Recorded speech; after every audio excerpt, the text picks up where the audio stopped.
ఈరోజు గత 10 సంవత్సరాలుగా ఉన్న డిమాండ్ సాధన విషయంలో కొత్తగా ఏర్పడిన జేఏసీ 206 సంఘాలతోటి 13.5 లక్షల ఉద్యోగులకి నాయకత్వం వహిస్తూ మా యొక్క డిమాండ్లపైన, సమస్యలపైన, హక్కులపైన, రాయితీలపైన ప్రభుత్వం దృష్టికి తీసుకెళ్ళగలిగాం. గత 12 సంవత్సరాల తర్వాత ఈ మా సమస్యలు 57 డిమాండ్లు ఏవైతే చెప్పామో అందులో 45 మా చైర్మన్ గారు చెప్పినట్టుగా ఆర్థికేతర డిమాండ్లు, ఆర్థిక పరమైన 12 మాత్రమే.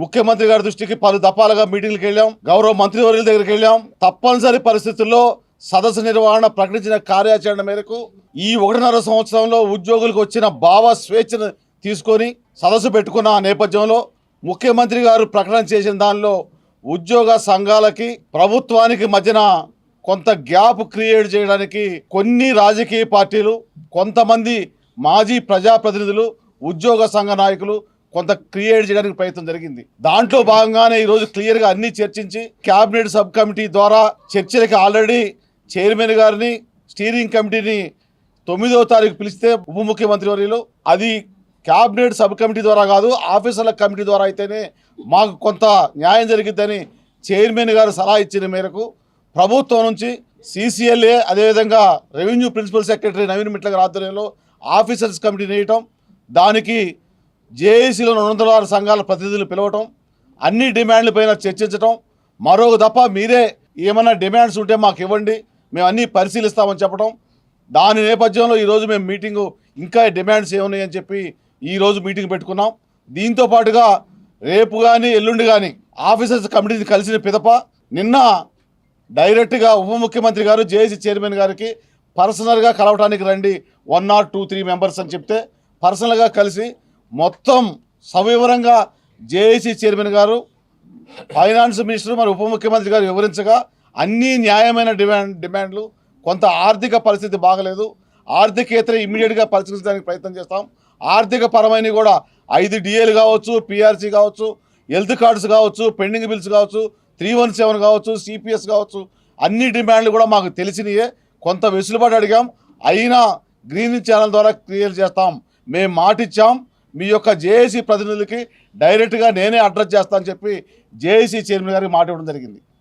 దాన్ని బేస్ చేసుకొనే ఈరోజు మా సభ్యులందరికీ తెలియజేయడానికి, అదేవిధంగా మేము ఏదైతే పూర్వం ప్రకటించిన కార్యాచరణ ఈ నెల 15వ తేదీన జిల్లాల వ్యాప్తంగా అన్ని జిల్లాల్లో, రాష్ట్ర హెడ్ క్వార్టర్లో కూడా ధర్నాలు, నిరసనల కార్యక్రమాన్ని కొన్ని రోజులు డిక్లైన్ చేయకుండా కొన్ని రోజులు దాన్ని వాయిదా వేయడం జరిగింది.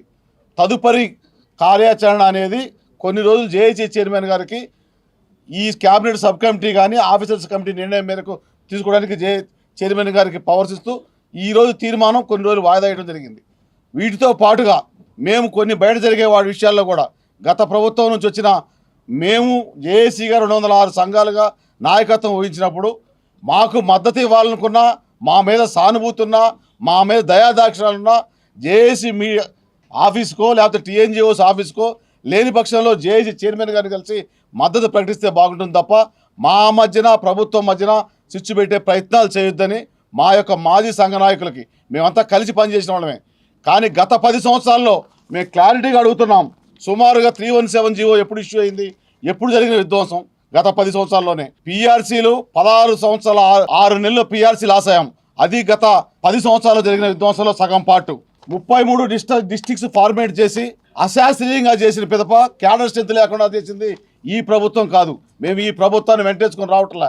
మా సమస్యల సాధన విషయంలో రాజీ లేని పోరాటమే మా చైర్మన్ గారు క్లియర్గా డిక్లేర్ చేసి కార్యాచరణ ప్రకటించారు. గత 20 సంవత్సరాల తర్వాత జేఏసీ చైర్మన్గా తెలంగాణలో కానీ అటు ఆంధ్రప్రదేశ్లో కానీ ఎక్కడ కూడా ప్రకటించిన దాఖలాలు ఈ చైర్మన్ గారు ప్రకటించారు. మేము ఈ ప్రభుత్వాన్ని ఎన్నికేసి రావట్లే, కానీ మమ్మల్ని ఇబ్బందులు పెట్టొద్దు, రాజకీయాలు చేయొద్దనేది. ప్రెసిడెన్షియల్ ఆర్డర్ 218 2 years దాకా వేచి చూసి దాన్ని చిన్న భిన్నం చేసింది ఏ ప్రభుత్వం చేసింది? నాయకత్వం, మీ నాయకత్వం కింద నాయకులు కాదా? అదేవిధంగా గత ప్రభుత్వంలో 3 DAలు పెండింగ్ ఉన్నాయి. PRC కూడా మీ దగ్గర డిక్లేర్ చేయాల్సింది 5% IR ఇచ్చారు. వీటితో పాటుగా IFMI integrated financial management information system అనేది కొత్తగా ఇంట్రడ్యూస్ చేసి ఉద్యోగులకు బాకీలకు ఆ రోజు పడకుండా చేసింది కూడా గత ప్రభుత్వంలోని ఈ నాయకులే. అందులో ఉన్న బిల్స్ కూడా GPF, TGLI, medical reimbursement, surrender leave, pension, retirement benefits, payment of supplementary bills, TA bills, hire charges, vehicle charges, outsourcing employees, contract employees సుమారుగా 6,000 కోట్ల రూపాయలు గత ప్రభుత్వంలో పెండింగ్ పెట్టింది. మేము సాధించుకుంటాం, మాకు ఆ నమ్మకం ఉంది. కానీ మమ్మల్ని ప్రభుత్వంతో విభేదాలు సృష్టించదని తెలియజేస్తూ ఈహెచ్ఎస్ ఇందాక మా చైర్మన్ గారు చెప్పారు, మా పెన్షనర్ సోదరులు 3.5 లక్షల మంది సుమారుగా ఇబ్బంది పడుతున్నారని. 186 జీవో ఎప్పుడు ఇష్యూ అయింది? దాన్ని ఎందుకు ఇంప్లిమెంట్ చేయలేదు? మీ రాజ్యంలో మీరే ప్రజాప్రతినిధులుగా ఉన్నారు, గవర్నమెంట్లో పై పొజిషన్లో ఉన్నారు, ఉద్యోగ సంఘాలన్నీ మీ చేతిలోనే ఉన్నాయి. మేము పోరాడుతున్నాం, అవసరమైతే అన్నిటికీ సిద్ధంగా ఉన్నాం, మాకు మద్దతు ఇవ్వండి. కానీ మేము ఇప్పుడు మీ మద్దతు కోరలేదు. ఉద్యోగులుగా 13.5 ఉద్యోగులుగా మేము ఫైట్ చేసి సిద్ధంగా ఉన్నాం. ఆన్ డ్యూటీ ఫెసిలిటీస్ ఇర్రెగ్యులర్గా ఇచ్చింది కూడా గతంలోనే. రిక్రూట్మెంట్స్ కూడా ఇప్పుడున్న జేఏసీ ఫైట్ చేసి సుమారుగా 58,000 రిక్రూట్మెంట్ చేయించుకోగలిగాం. అదేవిధంగా డీపీసీలు కూడా గత 10 సంవత్సరాల్లోనే డీపీసీలు, గత 10 సంవత్సరాల్లో కాని డీపీసీలు ఈ 16 నెలల్లో పెట్టించుకోగలిగాం. చాలా వరకు క్యాడర్స్ ఎంత పెంచుకోగలిగాం. గత ప్రభుత్వంలో యాక్సిడరీ ప్రమోషన్ ఎవరికి వచ్చినాయి? ఎవరన్నా పోరాట ఎదురుకు వచ్చినాయా? ఒక్కసారి ఆలోచించాలి. మాజీ సంఘ నాయకులను కూడా అడుగుతున్నాం. 1వ తారీఖు శాలరీ తెచ్చుకోగలుగుతున్నాం. సర్వీస్ రూల్స్ 2 పేజీలు అయిపోతున్నారు. ఈ రోజు వరకు కూడా మా సంఘాలకు జాయింట్ స్టాఫ్ కౌన్సిల్ లేదు, రికగ్నేషన్ లేదు. ఈరోజు జేఏసీ చైర్మన్ గారు ముఖ్యమంత్రి గారి దృష్టికి వెళ్ళిన తర్వాత శేషాద్రి గారి ద్వారా నిన్న ఫైల్ పోయింది, జాయింట్ స్టాఫ్ కౌన్సిల్ కానీ రికగ్నేషన్ కానీ. ఒక సింగిల్ వర్డ్ తోటి డిక్లేర్డ్ అని చెప్పి నైజాం గవర్నమెంట్ చూస్తున్న రికగ్నేషన్స్ని 2016లో మొత్తం అన్ని సంఘాల రికగ్నేషన్ క్యాన్సిల్ చేయడం జరిగింది. వాడి కాకుండా రిక్రూట్మెంట్ది మేము 58 సంవత్సరాల నుంచి 61 సంవత్సరాలకు పెంచారు. మేము దానికి కాదంటలేదు. ఈ 3 సంవత్సరాల రిటైర్మెంట్ తోటే పర్ ఇయర్ 5,000 రూపాయలు గవర్నమెంట్ మీద భారం పడుతుంది. 5,000 కోట్ల రూపాయలు. పోయిన సంవత్సరం 9,000 మంది రిటైర్ అయ్యారు. ఈ సంవత్సరం 8,500 మంది రిటైర్ అవుతున్నారు. నెక్స్ట్ ఇయర్ 7,800 మంది రిటైర్ కాబోతున్నారు. ఈ బడ్డీనంతా ప్రభుత్వం మీద ఉన్నది, మేము కాదంటలేదు, అది ఇవ్వాల్సిందే. అదే కాకుండా ప్రతి మీటింగుల్లో ప్రతి వాటిలో ఇందాక కూడా వాట్సాప్ చూసాం, ప్రపంచంలోనే విశ్వంలోనే హయ్యెస్ట్ శాలరీస్ ఇచ్చాం, కడుపు నిండా పెట్టాం. ఇంత శాలరీస్ ఎవరికి లేదని ప్రజల్లో మా మీద అపోహలు సృష్టించింది ఎవరు? పూలాభిషేకాలు చేసింది ఎవరు? మేము శాస్త్రీయంగా నిరూపిస్తాం. ఎక్కడన్నా మీటింగ్ పెట్టండి, మేము వస్తాం, విత్ డేటా వస్తాం. తెలంగాణ రాష్ట్రం మిగతా రాష్ట్రాల్లో మిడిల్ స్టేజ్లో కూడా లేదు జీతాల్లో. ఇది ఒకటే కాదు, మేము ఎవరం కూడా రాజకీయ పదవులకు కానీ మేము ఉద్యమ పునాదుల మీద రాలేదు. ఈరోజు కూడా ఇందులో ఎవరైతే తెలంగాణ ఉద్యోగ జేఏసీగా తీవ్రంగా ప్రయత్నాలు చేస్తున్నారో వాళ్ళపైన మళ్ళీ కొంతమంది కుట్రదారులు తయారై ఈ ప్రభుత్వంలో కొంతమందితో కొల్లుడై మళ్ళీ పోలీసు కేసులు, విజిలెన్స్ కేసులు, ఏసీబీ కేసులు ప్రయత్నం చేస్తున్నారు. మేము ఒకటే రిక్వెస్ట్ చేస్తున్నాం, మా బాగోగులు చూసేవారైతే మాతో కలిసి రండి, మాకు మద్దతు ఇవ్వండి. సపరేట్గా మీటింగ్లు పెట్టాల్సిన అవసరం లేదు. మేము ప్రభుత్వంతో పార్టీ, రాజకీయాలతో మాకు సంబంధం లేదు.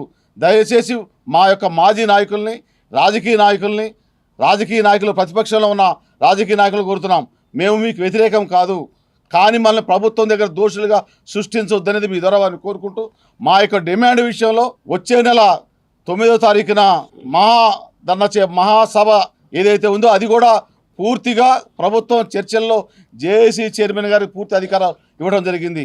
వీటన్నిటిలో ఇది కాకుండా దేశ రక్షణకు ఏదైతే ఇప్పుడు కొంత శాంతి చర్చ జరుగుతున్నప్పటికి కూడా వాటిల్లో ఏదైనా నిర్ణయం తీసుకునే అధికారం ఉంటే ఉద్యోగులుగా, ఉపాధ్యాయులుగా, కార్మికులుగా, గెజిటెడ్ అధికారులుగా, పెన్షనర్లుగా జేఏసీ చైర్మన్ గారికి పూర్తిగా ఏ రకమైన ప్రభుత్వానికి మేము ఈ రోజు నుంచి కాదు 1967 నుంచి తెలంగాణ ప్రజల కోసం ఉద్యోగులుగా తెలంగాణ రాష్ట్ర సాధనలో తెలంగాణ ప్రజల అభివృద్ధి సంక్షేమంలో ముందున్నాం.